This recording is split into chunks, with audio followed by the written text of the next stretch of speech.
नमस्कार, बहुत स्वागत है आपका। आप देख रहे हैं उत्तराखंड की आवाज और मैं हूं आपके साथ विवेक शुक्ला। सीएम योगी ने उत्तराखंड आकर ऐसी खबर सुनाई कि हर उत्तराखंडी खुश है, त्रिवेंद्र सरकार खुश है और कांग्रेस कुछ कह पाने की स्थिति में फिलहाल नजर नहीं आ रही।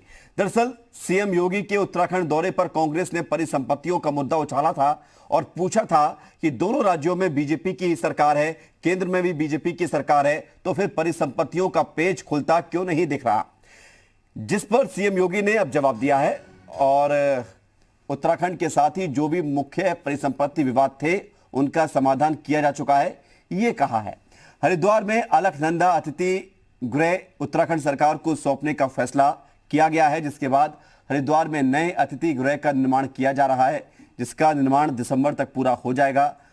कुंभ से पहले अतिथि गृह को लोकार्पण भी हो जाएगा। ऐसे में सवाल ये कि क्या कांग्रेस के हाथ से ये मुद्दा छूट गया है। आज चर्चा उत्तराखंड की आवाज में उसी मुद्दे पर करेंगे। खास मेहमान भी हमारे साथ जुड़ेंगे, लेकिन उससे पहले आप ये बयान सुनिए।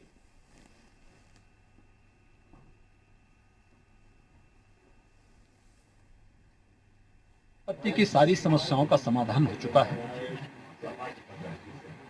मुख्य सब विवाद जो था उन सभी का समाधान हम लोग कर चुके हैं। उत्तर प्रदेश सरकार और उत्तराखंड सरकार आपस में उसको लेकर लड़ रही थी। उत्तराखंड सरकार और उत्तर प्रदेश सरकार ने मिलकर के तय किया कि अलकनंदा अतिथि गृह को हम लोग उत्तराखंड सरकार को देंगे और उसकी बगल में उत्तर प्रदेश सरकार एक नया अतिथि गृह बनाएगी। वो हमारा बनकर के तैयार हो चुका है और दिसंबर तक कंप्लीट हो जाएगा। कुंभ के पहले पहले हम उसको शुभारंभ कर देंगे।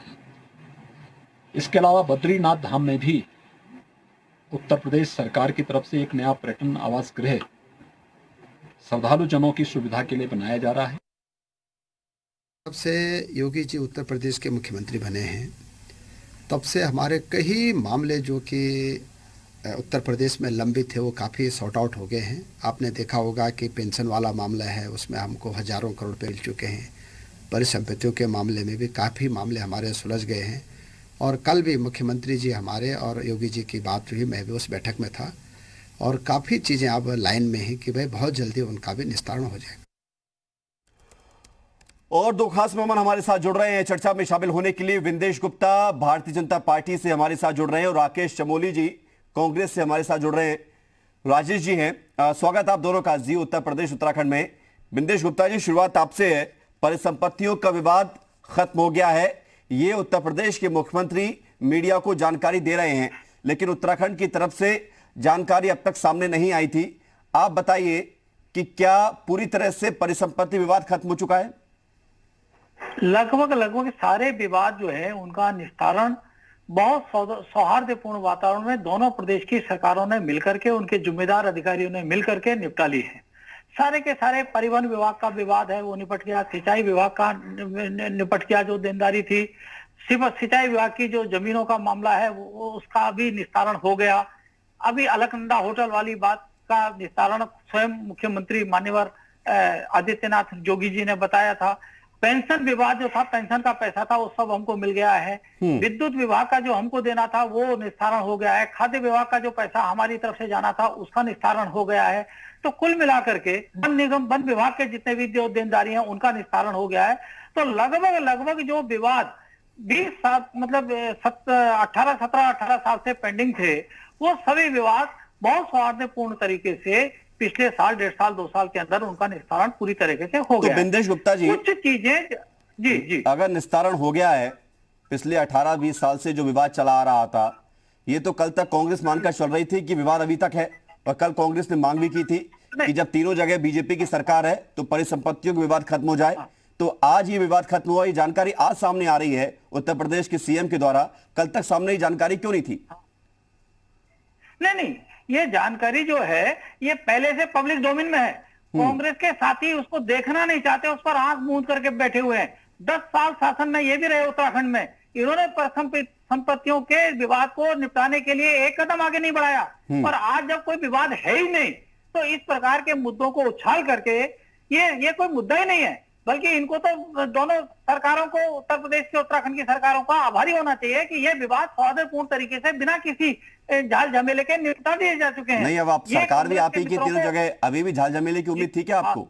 अब तो झाल झमेला होने नहीं था, इसलिए तो उम्मीद ज्यादा हो गई थी। नहीं, ये सवाल नहीं, हमसे पहले जो सरकार थी वो भी तो प्रदेश में और दोनों प्रदेशों में एक ही थी, उनके मित्र दल की सरकार थी, यहाँ पर कांग्रेस की सरकार थी, उस समय भी तो दोनों सरकार एक थी।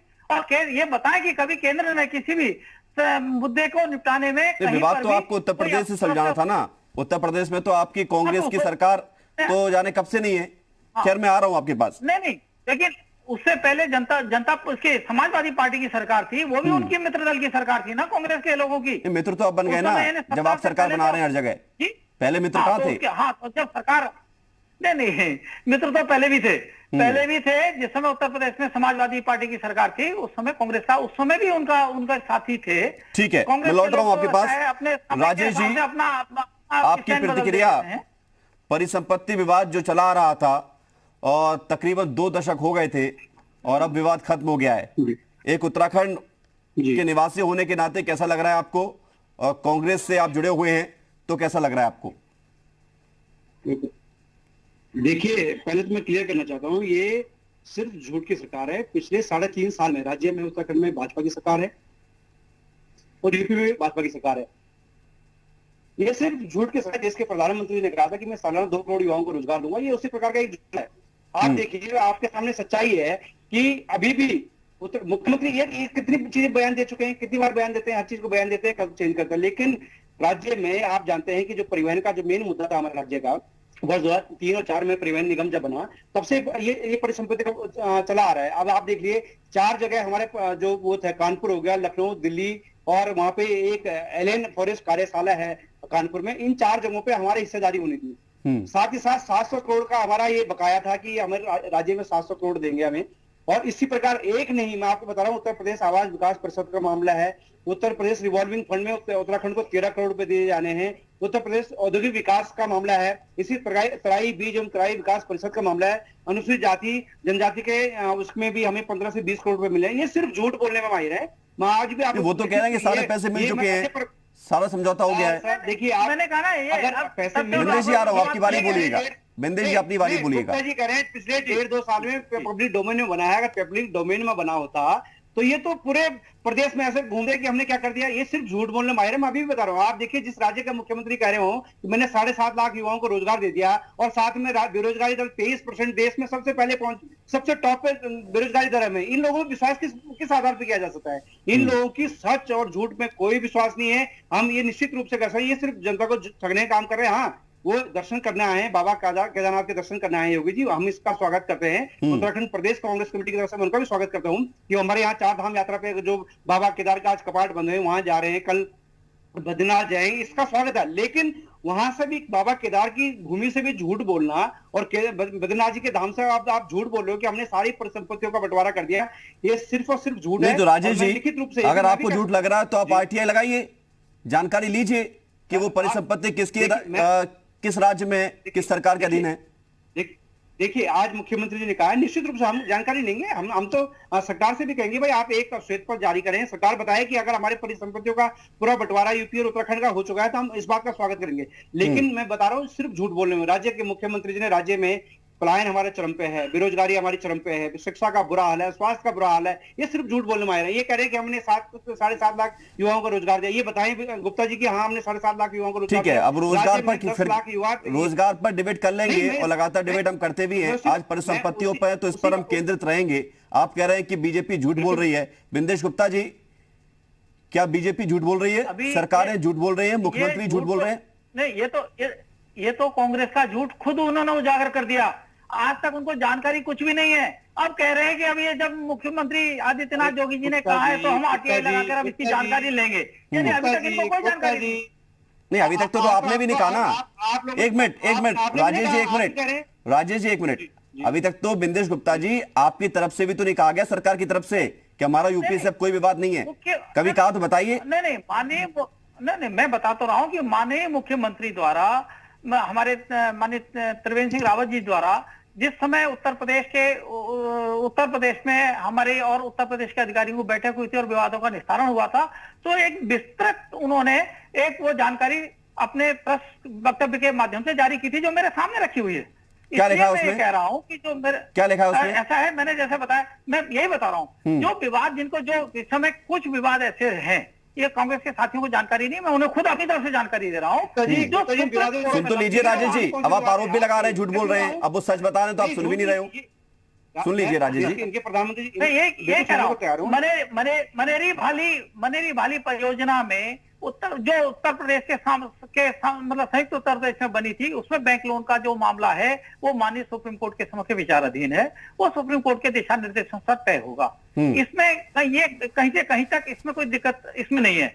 जो पेंशन विवाद है जिसमें ये कह रहे हैं 1300 करोड़ रुपए आना था, वो आ चुका, इनको जानकारी नहीं है। पेंशन विवाद में जो उत्तर प्रदेश को हमारे आ चुका, वो तो पेंशन विवाद का निपटान अभी हो गया। अभी तो माननीय धन सिंह रावत जी आपके टीवी पर बोल रहे थे कि पेंशन विवाद हमने निपटा लिया, वो पेंशन विवाद का पैसा उसमें आ गया है। और उसके बाद मैंने जैसे कहा, परिवहन विभाग की बात करते हैं, परिवहन विभाग का पैसा आ गया है, उसका मेरे पास ये माननीय मुख्यमंत्री जी के बयान की ये जो है, इसमें मैं बताता हूँ अभी। जब तक ढूंढ लीजिए, मैं आ रहा हूं आपके पास। राजेश जी, जब ये सारी बातें डोमेन में हैं, जरा फोन देना।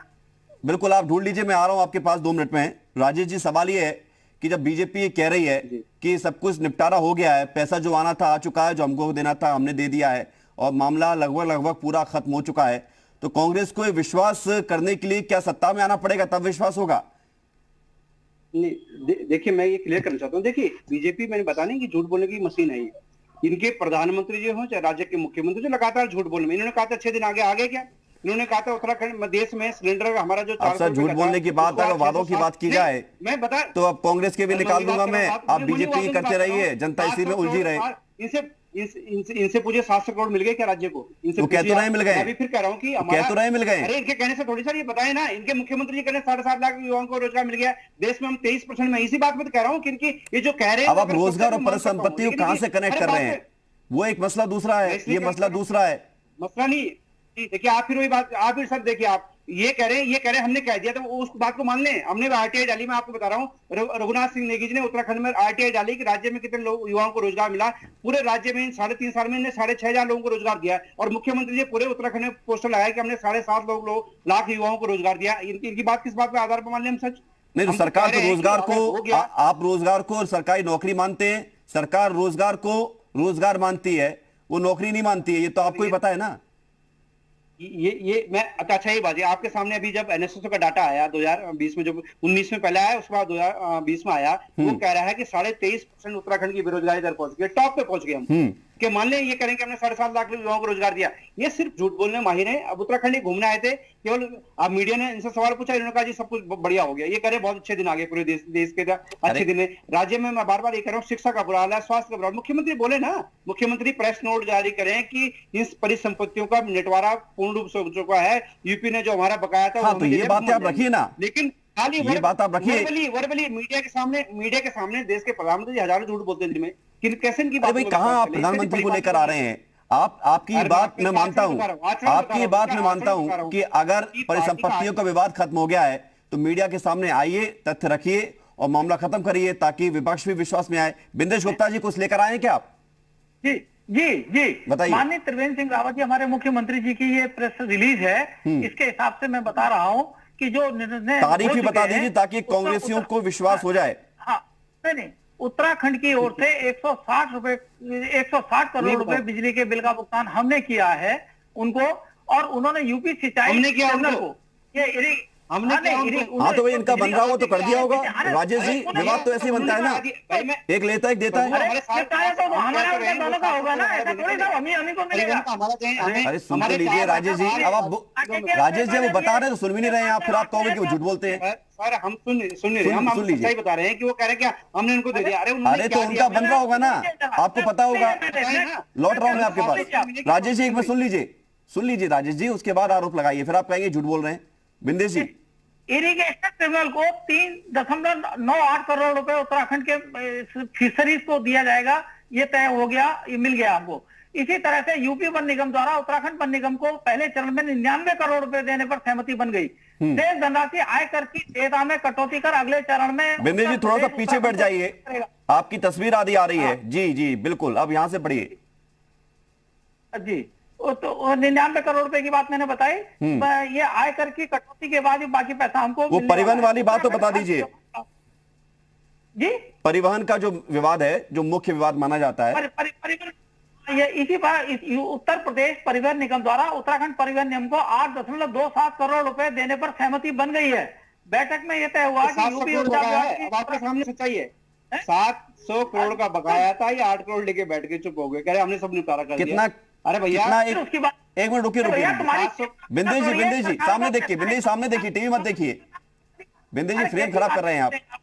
बिंदेश जी सामने देखकर बात करिए। कितना आपने अमाउंट बताया कि परिवहन विभाग का? परिवहन विभाग को 8.27 करोड़ रुपए देने पर सहमति बनी है दोनों विभाग, दोनों प्रदेशों में। यह तय हुआ है कि यूपी ऊर्जा विभाग की ओर से ऊर्जा विभाग के कर्मियों का पीपीएफ का 174 करोड़ रुपया इसका वास्तविक भुगतान कर दिया जाएगा। ये तारीख को मुझे बता दीजिए, उसके बाद फिर मैं अगले सवाल की तरफ आता हूं कि कब का प्रेस रिलीज आप बता रहे हैं? तारीख लिखी होगी ना उसमें? प्रेस रिलीज की तारीख तो जब, क्योंकि मेरे पास ये जो व्हाट्सएप में है, राइट टॉप में, लेफ्ट टॉप में या बॉटम में कहीं? नहीं, इसमें डेट नहीं है कहीं, दो मैंने देख लिया, डेट नहीं है, लेकिन ये माननीय मुख्यमंत्री जी द्वारा, माननीय त्रिवेंद्र सिंह रावत मुख्यमंत्री जी द्वारा जारी है ये उत्तराखंड के सरकार के। तो उन्होंने ये हमने सब बताया कि जो विवाद रह गए वो कौन से रह गए। कांग्रेस के साथियों को जानकारी कुछ है नहीं, बिना जानकारी के बोलते हैं। विवाद जो रह गए, एक तो जो सुप्रीम कोर्ट में पहले से लंबित है। नहीं, कांग्रेस ये कह रही है कि लेने आपको थे 700 करोड़ और आप 8.25 करोड़ में मान गए, ये क्या बात है? नहीं, मैंने यही कहा कि हम भी कहते हैं 700 नहीं 1000 करोड़ है, लेकिन जब टेबल पर आकर बैठते हैं तो हिसाब किताब तो खातों से होता है ना, तो हमारे कहने से हो जाएगा। अच्छा, ले रहे थे 100 रुपए, 1 रुपए मान गए आप इतने बोले? कैसी बातें कर रहे हैं आप राज्य के प्रतिनिधि के रूप में। राजेश जी आ रहा हूं मैं आपके पास, राजेश जी आ रहा हूं मैं 1 सेकंड में आपके पास। बिंदेश जी, मतलब 800 करोड़ के आपने 8 करोड़ ले लिए, 100 रुपए लेने थे और 1 रुपए में मान गए आप।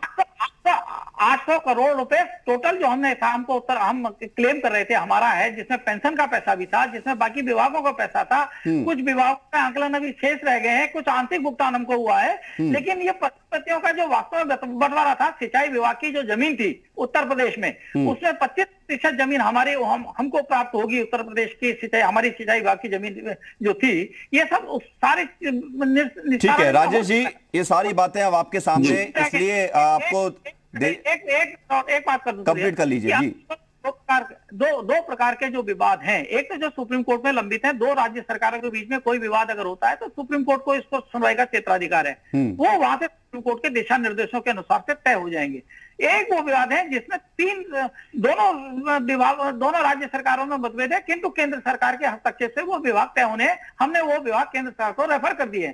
तो इस प्रकार वो उसमें देरी क्यों हो रही है? केंद्र सरकार भी तो आप ही की है। नहीं, सरकार हमारी है, लेकिन सरकार के सामने जो बहुत सारे और भी काम होते हैं, उसमें ये मतलब ये काम इतना इंपॉर्टेंट नहीं है। नहीं, ये बहुत इंपॉर्टेंट है, इसीलिए ये फाइलें भी चल रही हैं। और हम यही कह रहा हूं कि जो 20 साल से जो विवाद नहीं तय हुए, वो परिसंपत्तियों के सारे विवाद अब ये गोल्डन टाइम में बिंदेश गुप्ता जी, तीनों जगह आप ही की सरकार है, तो लगता है कि इस समय ज्यादा आसानी होगी आपको विवाद सुलझाने में, क्योंकि ऐसा मौका पता नहीं फिर कभी आए या नहीं आए कि तीनों जगह आपकी सरकार रहे। अब ज्यादा समय नहीं बचा है चुनाव आने में। मैं सहमत हूं आपकी बात से कि तीनों जगह सरकार होने के कारण परिसंपत्तियों के विवाद के निस्तारण में बहुत सहूलियत होगी। तो राजेश जी, ठीक है, समय समाप्त हो गया है, 1 मिनट का समय बाकी है। राजेश जी, आपको मैं 1 मिनट दूंगा ये, और सवाल ये है आपसे कि ये सारी बातें जो बिंदेश गुप्ता जी बता रहे हैं और सरकार जो दावा कर रही है और उत्तर प्रदेश के मुख्यमंत्री जो दावा कर रहे हैं कि सब विवाद खत्म हो चुका है, मुख्य जो विवाद था, अब यहां से कांग्रेस क्या करेगी आगे? देखिए, मैं आपको एक आपके सामने अभी बिंदेश जी ने जो बातें बोली सब झूठ है। इनको पहले आपने पूछा कि कौन से तारीख को उन्होंने रिलीज किया, वो बता नहीं पाए। दूसरा, 800 करोड़ का मामला है, 8 करोड़ में इन्होंने अपना सेटलमेंट कर दिया। ये सिर्फ झूठ बोलने माहिर है। ट्रिपल इंजन की सरकार सिर्फ धुआं छोड़ रही है, और धुआं छोड़ के पूरे उत्तराखंड को चलने का काम कर रही है। नहीं राजेश जी, क्या आप एक लाइन रट के आए हैं क्या कि जो जवाब देंगे ये बोलेंगे झूठ बोल रहे हैं? कुछ और तथ्यों में बात कीजिए ना। ये बात सुनिए, तो ये इन्होंने अपने मुंह से कहा ना कि 800 करोड़ में से 8 करोड़ मिल गए, बताओ। अब आपके सामने सच है, मैं ये थोड़ी कह रहा हूँ, अपनी मैं तो आपकी बात बता रहा हूँ ना। ये झूठ बोलने की मशीन है, ये मामले ये झूठ बोलने माहिर है। आप देखिए, तमाम मामले हैं, अनुसूचित जाति का मामला है। ठीक है, तो दूध का दूध पानी का पानी कैसे होगा? राजेश जी, समय समाप्त हो गया है, जल्दी बताइए क्या करेंगे आप? देखिए, हम इसकी हम मुख्यमंत्री से कहेंगे बस श्वेत पत्र जारी करें, जो उत्तराखंड और यूपी का जो परिसंपत्तियों का बंटवारा है उसमें आप श्वेत पत्र जारी करें कि हाँ हमारी ये सारी मतलब संपत्तियों का बंटवारा क्लीन हो चुका है, राज्य जिस राज्य ने हमारा बकाया देना था वो दे चुके हैं। लेकिन मैं ठीक है, ये कह रहा हूं आप श्वेत पत्र मांगिए, आपका अधिकार है। अब सरकार को भी साफ करना चाहिए, यदि विवाद खत्म हो चुका है तो उसकी जानकारी सार्वजनिक तौर पर लाई जाए। समय समाप्त। बहुत शुक्रिया आप दोनों का। राजेश जी, बिंदेश जी, बहुत धन्यवाद आपका हमारे साथ जुड़ने के लिए। तो संपत्तियों का विवाद खत्म हो गया है, ये उत्तर प्रदेश के मुख्यमंत्री जब कहते हैं उत्तराखंड में, तो इसी के साथ इस विवाद का और इस विवाद पर होने वाली राजनीति का भी अंत हो जाता है। विपक्ष को विश्वास नहीं है तो विश्वास के लिए भी कुछ किया जाना चाहिए। छोटा सा ब्रेक।